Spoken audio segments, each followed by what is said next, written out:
I didn't get you like that. Fuck.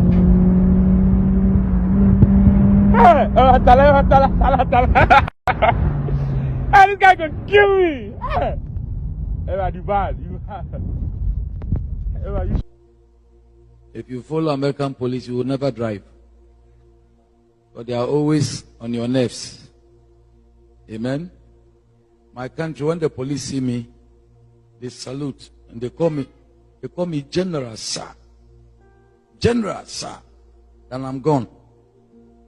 Without driver's license, I've been driving. Without car number plate, I'll be driving. Who born you by mistake to stop me? Because if you stop me, I'll call your boss. Call your boss. Oh.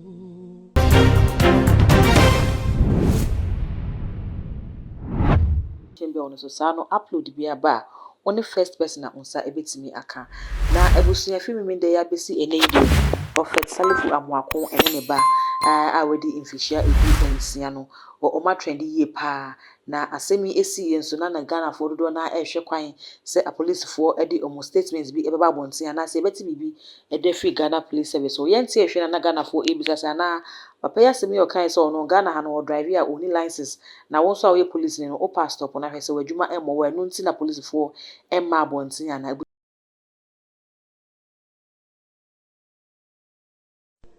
Someone say hallelujah. Someone say hallelujah. Where did you park your car?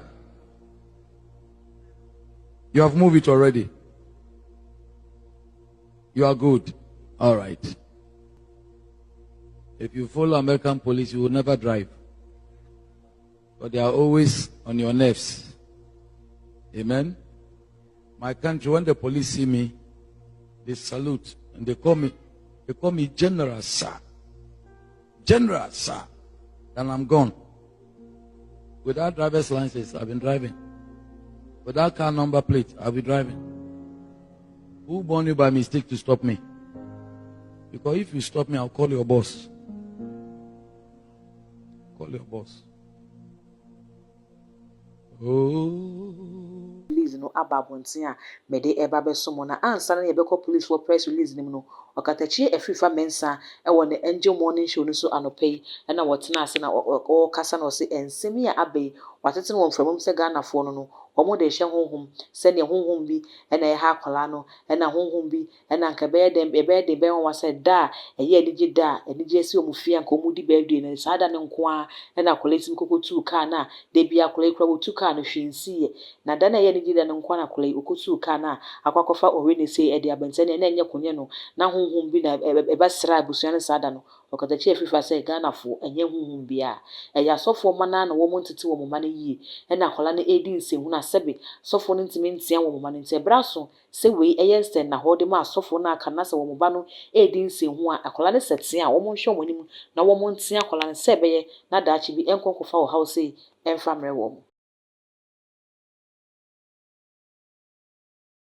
Salifu Amoako ne baby ne waye wakokum nipa wode ade no akobo na ye no wohwe won badwane akohye se ane we no honhom no na ye atake sofo ma ne ade evisa sofo de se de osi bompa ye etutu honhom bone no na honhombone ne na ehye ase atake ne fie nya honhombone bia akola na ne yantete die duagimie ni wo ye nkwase ade wo me nka nkyira akola so ye nkwase ade exactly danka Williams ne ba no se wi no show se die ya beka chance hey jankwase ade no wonya yeso oni honhom na atake danka Williams ne anso kobayi ma ayi kwakubu nsam ba mfa ka nkonya ase ya beka ne se si ase na nanom na atwa nyesa wo me animie why se mfunu no aye yi wo ye nyamedwuma aye na ye de no ko anya bonsam dwuma nyamedwuma pa efsi ewura nkonnwadam a de ye koye ne se ye di kan sere se wo twadi ampokwa me ye kire wonsa ne ye ma wonsa efsi ye wo buo foforo bi de manyankopon eti ye ntimi me ye papa nsa eti ye de nsa kire no se twadi amponya me ye ma won ye kire wonsa ne ye ma wonsa ane ye gidi asase ne ma ye aduane die ne ye de nsa gufom se ne asase ya ensan no ma gi so zio mesa ne ye a ye se sua bena bosompo wo na mframa nyina afiri wo so ba wo na nsuo ni nyina ye nya binumu ni nyina atwa bebo mu na sunsum nti mu anka ntimi mmoma medura so kyena no na onsa anko eti sunsum a wopo mu no asu abena ensan ya gye so zio ye wie no ne ahwese ene ya ma asase abena bi ni ama eye asu abena bi dia sen na abosomfo no aboa ya bedru ne tie ni ya fresi kadwa e sikadwa ne sante no sebi oyetiri ya fresi kadwa wie ne ma ne nsa dia ni akọ frɛ ye bo abedru bosomfo nya sa so wono na bo asante bedru ye na so otimi me asante ye kase akyekyere ne se do akyekyere no eye konfa no kyebosoma ni ama ne bi nya sa na fe ya mememe mo makeka ni nyina bi nsuwa na wo hono ko kan Genesis o Nyankopon bo soro ani asase na nsuo tata asase no ani na asase ne yesakasaka na nyame honhom butu nsuo ani enti honhom na wo nsuo nani na ye hwan dia enye nyame dia na nsuo bi wo Jordan na no de yekọ na ba me yinhira wo sesese bi okunkum oyom kyekire kakawre badua asu ansa koton kantan a wo maboa me ayemfu ama se bi mfuo no ayeye no si ye frese honhom a wo Jordan ebi wo koton kantan mu dia ene koton kantan ye de nsama wo ezuo omse da bi wa fra koton kantan de ebosonsom de mo mutena play mu ko Jordan se de jeri ko ba ye di ye nyame so ne ya dwene na tiseni ye urade me nkrofo yi eti ya wie no sade ye bompa ya yesi Jacob Nyankopon Abraham Nyankopon Isaac Nyankopon ni asere se Nyankopon a obu a Abraham Isaac Jacob no se nyame no brabe boa e binyasa na Isaac no otiase Jacob no otiase Abraham tiase omo ya ancestors ne mo ejufo ancestors eno do wani je ho na me na nakwabena nyina wo beba onwuma homansi e wo bia nim no ana mesere se na nakwabena nyina ene ne brabe ye intermediary se nyame a wo bo a wo mane ye said ya wo ye no ma won say asio om se da bia ndo mo ntibi na wo Israel for ancestors de wani je ho na me na nakwabena nyina me na nakofia dumti wani ni nyansa kyekire ye adumasane ade adanse wo se da ma me mfre na wadwene na ti se ni fire bise bio fire ani ye wi a yese nkonwa no eye nua na ye de asene de na mo me symbol of authority aye na nano motimu if ye na betena so kwabena nyina tena so more than 25 years ene ye sa akonwa na ye symbol of authority eti ye twadua ne bi dia ye akonwa ne ye de ama nkonwa no saa so no mu nso twadua ne bi no mo de sene cross de bo ye Roma asore dem o se da bi dua na bo Roma asore dem cross no de ye na de me de asena akonwa na nya dua kuro ya ne ya adwene ti se ni ro bibini wa adwene na ti se ni ye awurade ho asemwani bini the same thing bini aso ya dia ne dia da bi enye na de no kure wo mu ne se abrofo ni gya ho akono ane ye nuanom bi wura mu ntem be fa abrofo ne star ne bi ane wo mu di eso e ban both governance and religion asa no why and tronko precisely more fire it they are the new colonial masters religion no hu no he wo mu di wani bebre ka no kure nche wo mu ntise bodi nyame che Amoako ta ne ka no kure amuntie wo mo o mama ka ne de na nyame be ka kire me say de be wo freedom I'm free in your mind today anya no kura na me ba and then some the doors na when dem dey bie won sa yeah right teachings teach them more fire you know say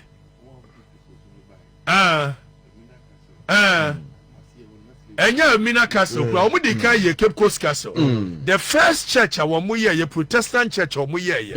Esuro no na ya abrofo. Okwa form one no de enwan mo before ashe ho. So the concept of a heaven and hell na ho na started. Ye de ya abrofo nti ye wo heaven. Ana se bi nkwasiafo e wo hell. Etu wo kwa asori ya tokro ketua bi da ho no abie no ahwese mo an mugu form wo de. Ene no sa no mo de ye masses more fire. Ye rade kwajo make kwajo kireme.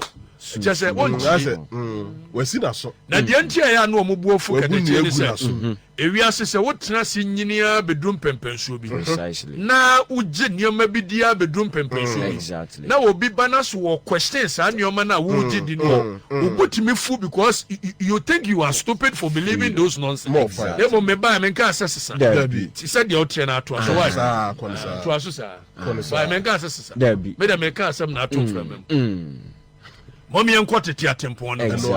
Ya nana no mu die na monka no korakora be hye mompa se kana monka. Me dia hye hon maka. Hey, me di ni dikade. Mitimi ko hye ma bene ni se, ma bene ni se, ma bene ni se, ma bene ni se ya. Timabomo. Sa that here. Mabomo radio, TV. Me go am star bi. Am se anu akwaje adu me kwaje mese obi a. Ai. The bomb mic na one use. Ah mic na no ba ko pe. For omo press release na omo de babeto emonti ni ma o say this update on fatal East Legon accident, parent of suspect arrested. That just say the police for nyina say East Legon accident a esi ye no womati womahu eno nti womatu ho anamo a awofo a wo akwala na enam no so ma sa accident no ebae no Ghana police say womo akwakochi awofo no mo ye point no makomako 7 na womo de bae nti say ebusuya medi wo ewrem o say the Ghana Police Service has today 15th October 2024 arrest suspect Bishop Salifu Amoako and Mona Amoako, parent of suspect driver involved in the fatal accident that claimed 2 lives at East Legon on Saturday, 12 October. Now they say police phone na police for air canning in say Saturday, maybe day 12 October 2024 and as accident no esi na abofra we mfie du ensia a edin no Eliona Moako no ono na woka car no enu nti ba se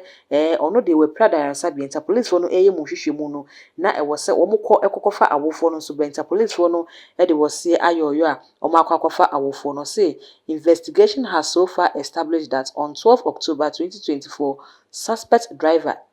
Eliad Salifu Amoako, age 16, driving a Jaguar SUV vehicle with registration number JN7801. Not just say, na police for no air chain say, edamemene day 12 October no, Salifu Amoako ne ba, wonya infishia dunsia. Time accident this year na ebi mo kra che say abemu wa no kra no, nimfie no mo ka no kra obrosa uni 16 bia.